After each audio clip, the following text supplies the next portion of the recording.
Hello my friend, thank you very much for watching. I'm Michael and I would like to give you a quick review of the tiny but mighty Nikon 500mm f5.6 PF. This review is based on my experience after having used the lens in the field for about 2 weeks. I'll show you a couple of shots for reference, then I will talk about what I see as the biggest benefits and drawbacks of using this lens.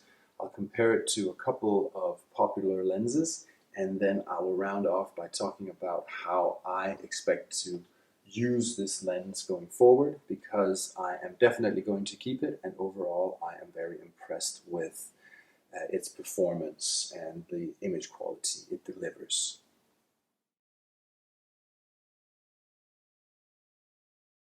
If we look at the shot here of the harlequin duck at sunset, you'll see that it is very sharp. The colors look great. Bokeh is good.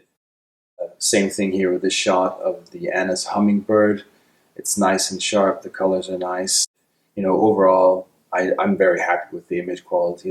I don't really have a lot of critique points there at all. Now, the biggest benefit I see of the PF probably does not come as much of a surprise. It's its compact size. This is a full-on 500mm prime. It is not a plastic consumer lens. It is built up to the standards of a professional Nikon lens. It's fully weather sealed, and with the image quality and overall performance it delivers, I'm just super impressed by the fact that they could get it down to this tiny size here. It's really cool.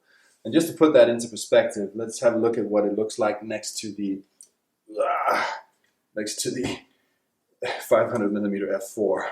And as you can see, there's quite a big difference here. This guy weighs 8.5 pounds.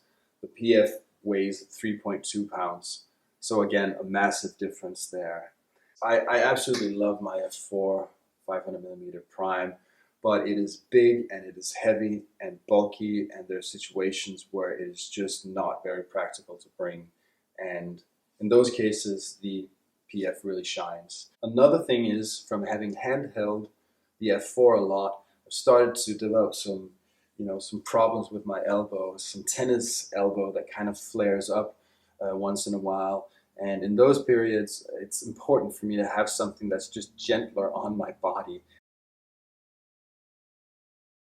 The PF's tiny size is also its biggest weakness, in my opinion, because it does come at a cost, and you sacrifice a lot of light to get it to this size. I'm used to shooting f4, and going from f4 to f5.6 basically means I have half the light that I'm used to. So that's, where it's a big drawback. Obviously, if you're used to shooting 5.6 or 6.3 or something, then it's not going to be an issue. But if you're used to shooting f2.8 or f4, yeah, it takes quite a bit of getting used to.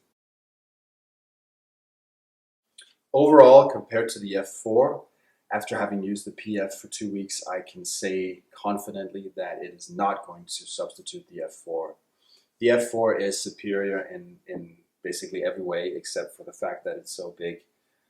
I mentioned it before, f4 is just a huge advantage over f5.6 in just any thinkable situation, I would say. Also, the autofocus is faster on the f4, and overall the image quality is better. You get a nicer bokeh, nicer backgrounds, better subject isolation. I would say it's a tad sharper, but not a lot. They're almost even on the sharpness parameter. I would say that the PF is superior in every single way. I've owned several copies of the Sigma 150-600, and while for the price it is a good lens, it is still just a consumer grade lens. And the Contemporary, for example, is all plastic basically. I hate the feel of that, and it also means that it's very flimsy. It is not weather sealed, and you have that weird thing that when you zoom to 600, like the tube extends and it's just a plastic tube, and I know several photographers who've had that snap on them. Also, image quality, sharpness, autofocus, everything is just better with the PF, and also it weighs less than the 150-600. The one thing you'll have to consider is that this is a prime, so you're going to lose the versatility of having zoom. I no longer care at all about zoom. the thing that's most important to me is, you know, the performance of the lens and also the image quality it delivers. I shoot mainly birds, so it's very rare that I need less than 500 millimeters. Usually it's the other way around. Even though it's not going to substitute the f4 for me, I still see myself using the PF quite a lot. I'm going to use it for travel, for example. I do quite a bit of travel for business, and I always try to see if I can get out and do a couple of hours of photography when I'm in a new place. But that's not guaranteed. So packing the big f4 and a tripod and all this stuff is just overkill. And it's so easy to bring the PF. So that's the case where I'm definitely going to use it a lot. Also for hiking, yeah, if I do 10K with the f4, I'm really tired. And with this guy, you hardly feel it. It's so easy to use. And also you can just have it hanging off the side of your body, from a strap, and you'll be able to shoot at the drop of a dime. With the f4, to comfortably hike with that, I have to have it in my big pack, and it's just slow because you have to get it out of there. And the thing you wanted to take a photo of is probably gone by that time. Another use case for this one that I wasn't expecting, but I was very pleasantly surprised with, was using it for waterfowl on the beach. Because it's so compact, it just means that it's much easier to be stealthy on the beach. For example, one of my approaches is I try to time it so that when the duck dives, I get up. I'm lying flat on my stomach, I get up, and then I take a couple of steps closer, and then I get down on my stomach again before the duck re-emerges. And then I kind of keep doing that till I'm close enough. And that's basically impossible with the big f4 because it's just so heavy and clumsy. And with the PF, it's really easy to do that. So in stealth situations, yeah, the PF really shines as well. So overall, I'm very pleased with the PF. It's not going to substitute the f4, but it's going to be a great alternative for many situations.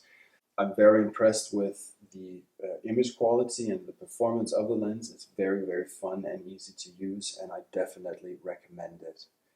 So thank you very much for watching. I hope this review was helpful. If you have any other questions, please ask them in the comment field below, and I will answer them as quickly as possible. Thank you so much for watching. Please subscribe to my channel, turn on the alerts so you can watch my next video. I hope to see you soon. Have a great day.